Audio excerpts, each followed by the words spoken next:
নবী করিম সাল্লাল্লাহু আলাইহি সাল্লাম বলেছেন, মান কানা আখিরু কালামিহি কাউলু লা ইলাহা ইল্লাল্লাহ দাখালাল জান্নাহ আও কামা ওয়ারাদা ফিল হাদিস।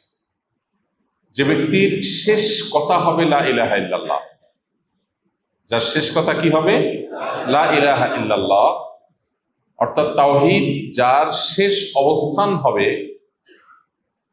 সে ব্যক্তি ওই অবস্থায় মৃত্যুবরণ করলে তার ঠিকানা হবে জান্নাত, সে জান্নাতে প্রবেশ করবে। আল্লাহ আমাদের সেই সৌভাগ্যবান মানুষদের কাতারে শামিল হওয়ার তৌফিক দান করুন। তাহলে শেষ কথা লা ইলাহা ইল্লাল্লাহ হলে জান্নাতে প্রবেশ করবে, যে এর অর্থটা কি, এর মর্মটা কি? অনেক মুহাদ্দিসিনে কেরামের ব্যাখ্যা হলো যে এর মর্ম হলো যার সর্বশেষ অবস্থান হবে ঈমান এবং তাওহীদ, অর্থাৎ তাওহীদে বিশ্বাসী আছে, এই অবস্থায় তার মৃত্যু হয়েছে। মাঝে মৃত্যু এবং তার তাওহীদের বিশ্বাস, এই দুইয়ের মাঝে কখনো শিরক, সন্দেহ, কুফর, নিফাক এগুলোর কোনোটা আসে নাই। সে তাওহীদের উপরে যে অবস্থান তার ছিল, বক্ষে তাওহীদে বিশ্বাস ছিল, মুখে তাওহীদের স্বীকৃতি ছিল, এরপর সে ওই অবস্থান থেকে 2 মাস পর, 2 বছর পর, 10 বছর পর যখনই মারা যায়, অবস্থান আগেরটাই ছিল, তাহলে সে জান্নাতে যাবে। এই হাদিসের ব্যাখ্যা অনেকেই বলেছেন, মুহাদ্দিস বলেছেন এটা। আবার এর একটা অর্থ বাহ্যিকভাবে এটাও বুঝে আসে যে মৃত্যুর ঠিক আগ মুহূর্তে লা ইলাহা ইল্লাল্লাহ বলে যে মারা গেল, সে জান্নাতে প্রবেশ করবে। তো যেটাই হোক না কেন, বাহার কায়েফ মানুষ মৃত্যুর আগ মুহূর্তে লা ইলাহা ইল্লাল্লাহ মুখে উচ্চারণ করেই মৃত্যুবরণ করতে হবে জান্নাতে প্রবেশ করবার জন্য, ব্যাপারটা এরকম না, এটা শর্ত না। হ্যাঁ, সন্দেহাতীত ভাবে লা ইলাহা ইল্লাল্লাহ, কালিমাতুশ শাহাদা, কালিমাতুত তাইয়্যিবা, সিজদারত অবস্থায়, রুকুরত অবস্থায়, নামাজরত অবস্থায়, তেলাওয়াতরত অবস্থায়, দোয়ারত অবস্থায়, তওয়াফরত অবস্থায়, হজরত অবস্থায়, ইবাদতরত অবস্থায় যদি কারোর মৃত্যু হয়, এটা তার হুসনে খাতেমা বা ভালো মৃত্যুর আলামত, এতে কোনো সন্দেহ নেই। কিন্তু এর মানে এই না যে তাকে ওই লা ইলাহা ইল্লাল্লাহ উচ্চারণ করতে করতেই মারা যেতে হবে, তাহলেই শুধু ভালো মৃত্যুর আলামত বলা যাবে, ব্যাপারটা সেরকম না। একজন সুবহানাল্লাহ এই কথা বলে মারা গেলেন, ভালো মৃত্যু না খারাপ মৃত্যু? ভালো মৃত্যু। আল্লাহর পবিত্রতা জ্ঞাপন করে মারা গেলেন, এটা নেককার মৃত্যু, এটাকে আমরা ঈমানের মৃত্যু বলতে পারি, আলহামদুলিল্লাহ। অতএব কেউ সিজদা থাকা অবস্থায় সুবহান রাব্বিয়াল আ'লা, সুবহুন কুদ্দুস রব্বুল মালাইকাতি ওয়ার রূহ, সিজদার কোন তাসবিহ তিনি পাঠ করে 2 চোখ বন্ধ হয়ে গেল তার, আলহামদুলিল্লাহ, এটা নেককারের মৃত্যু বলা যেতে পারে। হোসনে জন বা তার প্রতি সুধারণা করা যেতে পারে, আল্লাহ তাআলা তাকে নেককারের মৃত্যু দান করেছেন। সম্ভবত বাহ্যিক দৃষ্টিকোণ থেকে তার এই মৃত্যুকে নেককারের মৃত্যু বলা যায়।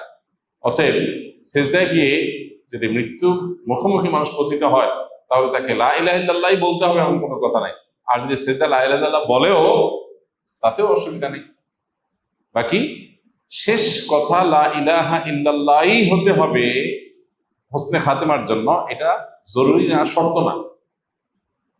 লা ইলাহা ইল্লাল্লাহর মর্ম বোঝা যায়। সুবহান রাব্বিয়াল আ'লা যখন কেউ পড়ে, এখানেও কি আছে? লা ইলাহা ইল্লাল্লাহর প্রতি বিশ্বাসের ছাপ আছে।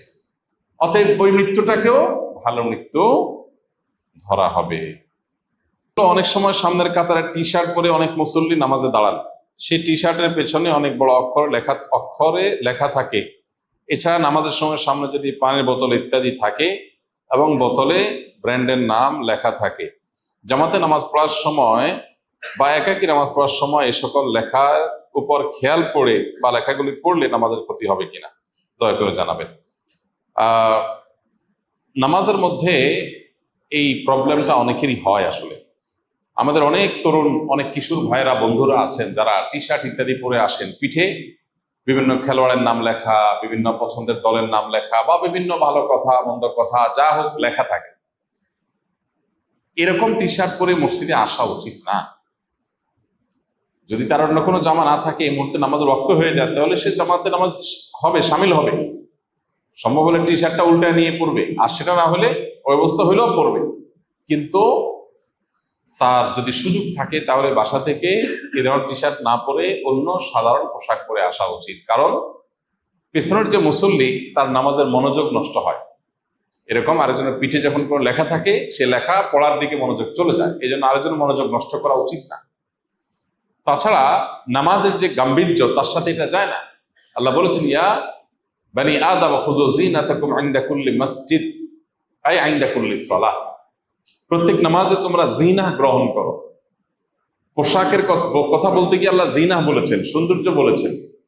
অনেক উলামায়ে কেরাম এর তাফসীরে বলেছেন যে মানে জামাতে বা নামাজে যে কোনো সময় পড়ার সময় মার্জিত পোশাকে নামাজ পড়া উচিত। যে পোশাক পরে আপনি কোনো সম্ভ্রান্ত গুরুত্বপূর্ণ সম্মানীয় ব্যক্তির কাছে যাবেন না, সেটা পরে আল্লাহর ঘরে আসবেন না। কারণ এটা নামাজের প্রতি আপনার শ্রদ্ধাবোধের প্রকাশ যে আপনি একটা মার্জিত সুন্দর ভালো পোশাক পরে নামাজে এসছেন। এখন নামাজিরা কেউ যদি এরকম কোনো কিছুর প্রতি নজর পড়ে, সামনে ঘড়ি আছে, বোতলে লেখা আছে বা অন্য কিছুতে লেখা আছে, এটা যদি নজর পড়ে তাহলে তার নামাজ হয়ে যাবে। এমনকি লেখাটা যদি মনে মনে পড়ে ফেলে, মুখে কোনো উচ্চারণ না করে, তাও নামাজ হয়ে যাবে। কিন্তু যদি মুখে উচ্চারণ করে, কোম্পানির নাম লেখা আছে বোতলে গায়ে, ওইটা সে বানান করে করে ম আকার উচ্চারণ যদি করে, তাহলে নামাজ ফাসদ হয়ে যাবে, তাহলে নামাজ নষ্ট হয়ে যাবে। সে নামাজটাকে আবার আদায় করতে হবে। নামাজের মনোযোগ বিষয়টা যে কত গুরুত্বপূর্ণ, নবী করিম সাল্লাল্লাহু আলাইহি সাল্লামকে একবার একটা কাপড় দেওয়া হলো নামাজ পড়ার জন্য। সহিহ বুখারীতে হাদিসটি বর্ণিত হয়েছে। যায় নামাজের মতো এরকম কিছু একটা বিছায়া নামাজ পড়তে দেওয়া হলো। তিনি নামাজ পড়ে 2 রাকাত পড়ে সালাম ফিরিয়ে এরপরে বললেন যে এই কাপড়কে দিয়েছে আমাকে, কাপড়ের মধ্যে অনেকগুলো নকশা আছে, নকশা, কোনো প্রাণীর ছবি না, এমনি বিভিন্ন কিছু আঁকা আছে। তখন নবীজি সাল্লাল্লাহু আলাইহি সাল্লাম ওইটা পাল্টায়া সাধারণ বা প্লেন কোনো কাপড় এটা আনার জন্য নির্দেশনা দিলেন।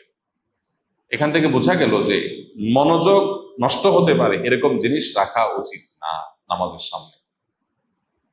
এই জন্য মসজিদে বা বাসা যেখানে আমরা নামাজ পড়বো, সামনে এমন কিছু রাখা উচিত না। আয়না রাখলেন আপনি, তাহলে আয়নাতে নিজের চেহারা দেখবেন, মনোযোগ যাবে ওইদিকে। এই জন্য আয়নার সামনে নামাজ পড়া উচিত না, মাকরুহ। এবং নামাজে মনোযোগ নষ্ট হতে পারে এমন যায় নামাজ বের হয়েছে আজকাল, এত চাকচিক্য, এত ডিজাইন, এত আপনার স্টাইল, এত ছবি, এত কিছু, যে ওইগুলোর দিকে মনোযোগ চলে যায়। এজন্য প্লেন কোনো মনোযোগ নষ্ট হবে না এরকম কাপড়, এরকম জায়নামাজ, এরকম জিনিসের উপর নামাজ পড়া উচিত। এবং সামনে সেরকম কিছু রাখা উচিত না। যদি থাকে আর ওইদিকে চোখ পড়ে, লেখাটা মনে মনে পড়া হয়ে যায়, অসুবিধা নেই, নামাজ হয়ে যাবে, কিন্তু নামাজের মানকে কমিয়ে দেয় না।